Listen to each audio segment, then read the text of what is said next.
Well, hello there, friends and family. Back out on the property today. We've got to do something. We've got to pick some green beans, both on our Kentucky Wonders and our rattlesnake pole beans. But, especially in our Kentucky Wonders, we've got to use a ladder, but then even so, they're still too way high up on the canes for us to reach. So we're going to do something that most gardeners would cringe at. And we're going to be cutting off the bamboo posts just above the horizontal support, which I'll show you in a minute. And with that, we're going to also prune the vines. Now, pruning the vines may seem like catastrophic. And these are pole beans. But I've done this before.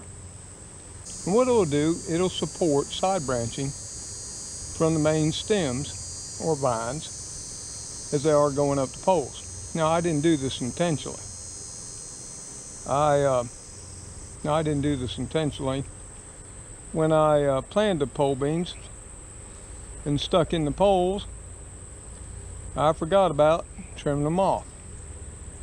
And once I thought about it, the vines had already grown up past the horizontal support. So let me show you what we got and why we got to do it. So here we are over at the Kentucky Wonder pole beans. And we're going to take you up here. And you can see how high up these go. And that's about 15 or more feet high. Now what we wanted to do was, before they got up that high, you can see that vertical support pole going across. We wanted to trim those poles before the beans climbed up that high. That way they'd lay over horizontal support and trail on down. But we weren't paying attention. We let them get too high before that happened. Now, as you can see down here, there's still some naked areas in these Kentucky Wonder pole beans. The reason for that is the deer got in before we put up deer netting, and they browsed back all the leaves. And if you haven't watched that video on when deer come to dinner, you should. Because many people I see on YouTube and the internet, when there's severe insect damage or animal damage to the plants, they'll just pull them up. Well, green beans, pole beans or bush, when they are browsed back by animals, will come back if you give them time. Now granted, these Kentucky Wonder beans are nowhere near as fast at doing that as my rattlesnake pole beans were. But as you can see over here, on the first part of this planting that was browsed back, they have indeed resprouted leaves where the deer ate all the leaves off prior. This area over here is starting to sprout new leaves as well. But we've got to pick these beans today, and there is no way, even with my ladder, that I can get up to the top. So what I'm going to be doing, we're going to be cutting these cane poles just above where they're attached to that horizontal support. And then I'll be trimming the vines right where they are just above that support as well. So we're going to get to it. We'll set up the camera, let you watch what we're doing.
Now, I hope I had the camera set up well enough where you could see what we were doing. The first thing we did, and I'll take you up there with me now on the ladder.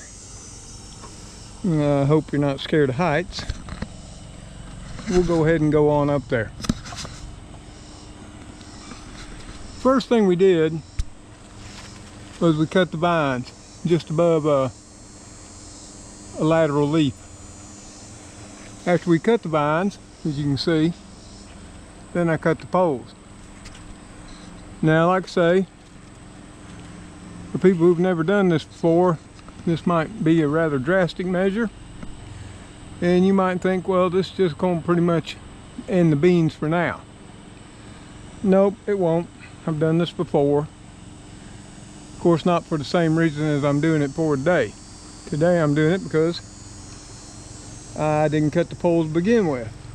And I should have let things go to the point where I had no choice but to let them grow. But I'm doing it today. And what you're going to see over the period of time is what that's going to do is promote side branching. And what will happen is other runners are going to start forming down below and continuing up.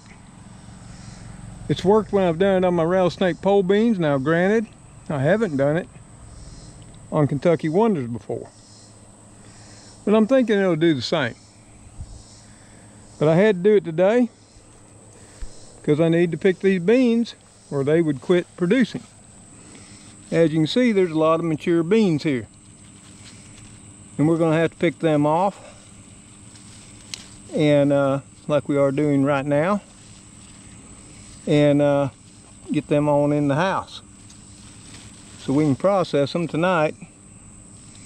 Whether we cook them up or whether we process them for freezing.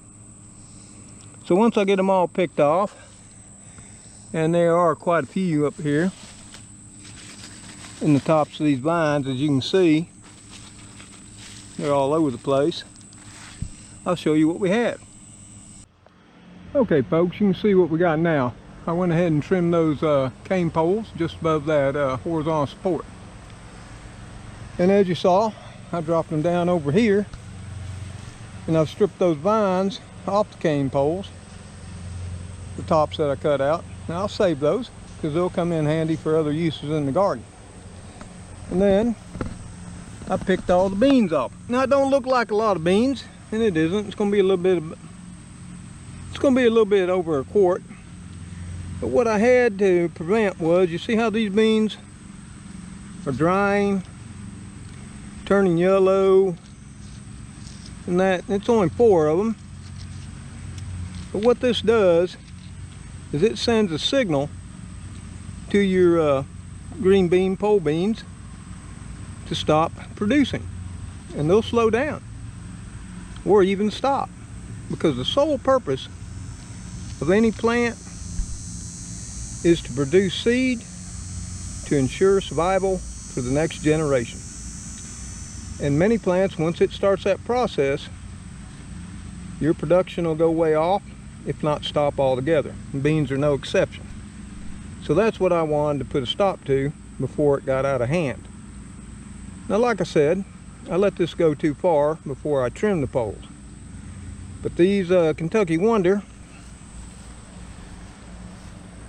beans have been browsed back by the deer, and I wanted to let them grow some more, because at one time this lower foliage had no leaves on it at all, and it only had leaves up from this level. So I was afraid to cut the poles off and trim it at that time. But we've got trim now, and what you'll see in my garden walkabouts here in the future is it will promote side branching here along the vines, and they will continue to run up the main bamboo cane supports. But you can watch it here first and learn this technique for yourself, and it will actually increase production, which is why I used to do it when I was a commercial grower. Now, I didn't learn this on my own. I didn't learn this on my own. I'd like to say I did, because me and my daddy, we never did it. But when I started truck farming, which now is called market farming up in southern Tennessee, pole beans was a big crop for me, as well as several others. And during the course of the spring and summer, your pole beans, the leaves down low will start to yellow, they'll get diseased, and they fall off. Well, I had an old neighbor. He was about 73 at the time. His name was Garner Hopkins. He used to come over a lot, give me some advice. Now, he didn't farm actively no more, but he had a huge garden, and it was always beautiful. And he came over one day when he saw that happening to my pole beans. He says, you do know once those leaves start to yellow, you need to trim them back close to the vine, right? I said, no. You know, if you do, it'll promote side branching. I said, I didn't know that. He said, another thing. You see how your vines have grown over the top of your supports, which I kept at 8 foot high. Once they come down close to the ground on the other side, you need to go up by the horizontal support, cut them back. Of course, I asked the question, why? So, well, when you do, son, that'll tell the beans to re-sprout new vines in all the leaf crotches. He said, trust me, son, it works. Now, I'm not a trusting type of soul, and I don't want you to be either. So I didn't do it on all my green beans that year, but I did on one row. And I'll be damned if old Garner Hopkins wasn't right. And like I say, don't run out there right now and cut yours. You can watch how these progress throughout the remainder of the season. Because I have every intention of these Kentucky Wonders producing all the way to frost, just like I plan on those rattlesnake pole beans producing all throughout the summer and fall till frost. So things to learn from this video, folks, are do not let any of your beans start maturing on your vines or even bushes. Does the same thing for bush beans. You start letting the beans mature, they'll start cutting back production to stop them. And then don't wait before you trim your canes, or better yet, only put ones up high enough that you care to climb up to pick, which I normally do, but I didn't this year. So I hope you learned something. Maybe you knew it all before, but I do appreciate y'all watching the video and staying with me. Time, folks, I want y'all to take care out there, stay safe, and God bless each and every one of you till you see me again in the next video. Goodbye for now.